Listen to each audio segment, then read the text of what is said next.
প্রধানমন্ত্রীর মেয়াদ লাইফ টাইমে একজন ব্যক্তি জীবদ্দশায় 10 বছরের বেশি বহাল থাকবেন না বা 10 বছরের বেশি কোনো ব্যক্তি প্রধানমন্ত্রী থাকতে পারবেন না। এই বিষয়ে আমরা একমত। তবে রাষ্ট্রে সাংবিধানিক প্রতিষ্ঠানে নিয়োগের জন্য যে সমস্ত সাংবিধানিক প্রতিষ্ঠানের জন্য বিদ্যমান আইন রয়েছে তার মধ্যে সংস্কার করা হোক এবং ওইখানেই সার্চ কমিটিগুলো নির্ধারণ করে দেয়া হোক যেখানে নির্বাহী বিভাগের প্রভাবমুক্ত হয়ে সেই সাংবিধানিক প্রতিষ্ঠানসমূহের আইনে নিয়োগের ব্যবস্থা থাকে।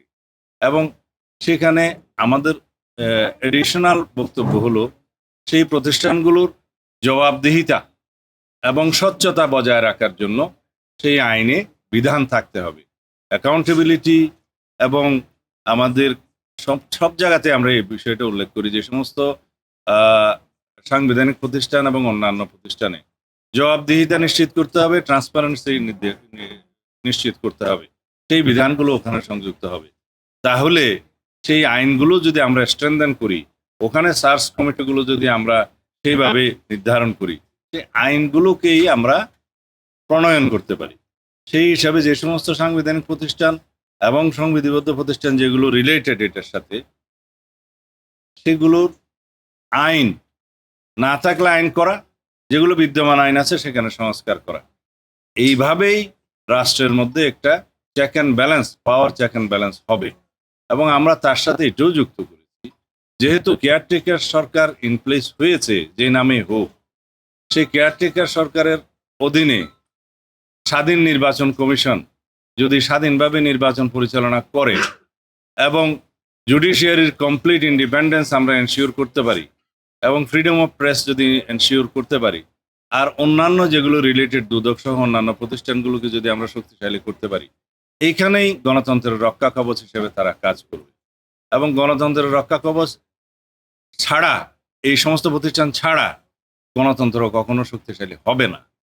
আর যদি ফ্রিডম অফ প্রেস যেই দেশে বেশি, সেই দেশে আপনারা জানেন গণতন্ত্র শক্তিশালী হয়, সেটা ক্রমান্বয়ে শক্তিশালী হয়ে উঠছে এবং independence of freedom of press আমরা দেখতে পাচ্ছি আরো গ্রাজুয়ালি সেটা ইমপ্রুভ করবে বলে আমরা বিশ্বাস করি। এগুলো না করে শুধুমাত্র নির্বাহী বিভাগকে ক্ষমতা কমিয়ে নির্বাহী বিভাগের ক্ষমতাকে সব জায়গায় কার্টেল করে একটা সুষ্ঠু সরকার পরিচালনা, রাষ্ট্র পরিচালনা কখনো সম্ভব হয় না।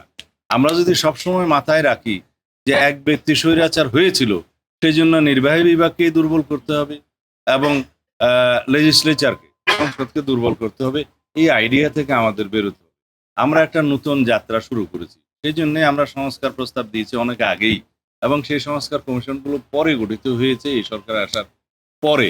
আমাদের সংস্কার প্রস্তাব আরো অনেক আগে দেয়া হয়েছে। তার আলোকে আমরা রাষ্ট্র কাঠামো, গণতান্ত্রিক সংস্কার, সংবিধানের গণতান্ত্রিক সংস্কারের মধ্য দিয়ে রাষ্ট্রে একটি ভারসাম্যমূলক রাষ্ট্রীয় ব্যবস্থা এবং সরকার ব্যবস্থা আমরা প্রতিষ্ঠা করতে চাই, যার মধ্য দিয়ে দেশের অর্থনৈতিক মুক্তি হবে, যার মধ্য দিয়ে গণতন্ত্র শক্তিশালী হবে এবং আমরা সেই গণতান্ত্রিক কালচার, এই সংস্কৃতিগুলো চর্চার মধ্য দিয়ে সামনে আরো বেশি গণতান্ত্রিক প্রতিষ্ঠানগুলো আরো শক্তিশালী হবে। এটা হলো আমাদের বক্তব্য।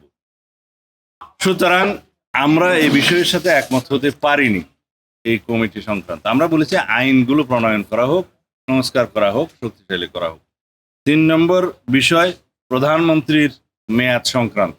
আমরা বলেছিলাম, এর আগের দিনও আপনাদের সামনে বলেছি, প্রধানমন্ত্রীর মেয়াদ সংক্রান্ত একটা পপুলার মতামত এসেছিল যে সর্বোচ্চ 10 বছর জীবদ্দশায় কোনো ব্যক্তি প্রধানমন্ত্রী হিসেবে বহাল থাকবেন না, সেই প্রস্তাবটা আলোচনা হয়েছিল। তা আমরা বলেছিলাম আমরা দলীয় ফোরামে সেটা আলোচনা করে তারপরে জানাবো এবং সাথে বলেছিলাম যে এই এনসিসি অথবা এনসিসির মতো আর কোনো বডি যদি নির্বাহী বিভাগের কর্মকাণ্ডে বাধাগ্রস্ত করে অথবা ইন্টারফেয়ার করে সেই রকম কোনো ব্যবস্থা থাকলে আমরা হয়তো সেই প্রস্তাবটা গ্রহণ করতে পারবো না। আমি আপনাদের সামনে আজকে পরিষ্কার বলছি, আমাদের দলীয় অবস্থান হচ্ছে আমরা প্রধানমন্ত্রীর মেয়াদ লাইফ টাইমে একজন ব্যক্তি জীবদ্দশায় 10 বছরের বেশি বহাল থাকবেন না বা 10 বছরের বেশি কোনো ব্যক্তি প্রধানমন্ত্রী থাকতে পারবেন না। এই বিষয়ে আমরা একমত। তবে এই জাতীয় সংস্থাগুলো এনসিসি বা সাংবিধানিক নিয়োগ কমিটি এই জাতীয় সংস্থাগুলো যদি দিয়ে নির্বাহী বিভাগের সমস্ত কর্মকাণ্ডকে সমস্ত জায়গায় ইন্টারফেয়ার করার যেখানে সম্ভাবনা থাকে এগুলো করা হয়, তাহলে আমরা সেই প্রস্তাবটা গ্রহণ করতে পারবো না। তখন আমাদের 31 দফা মাফিক আমাদেরকে যেতে হবে, যেভাবে আমাদের দেয়া আছে আগে সেইভাবে আমরা যাব। এখন প্রশ্ন উঠছে যে আপনাদের এই বিষয়ে ঐকমত হয়েছে কিনা। এই বিষয়টাও পেন্ডিং রয়ে গেল, এই বিষয়ে কোনো ঐকমত এখনো প্রতিষ্ঠা হয়নি।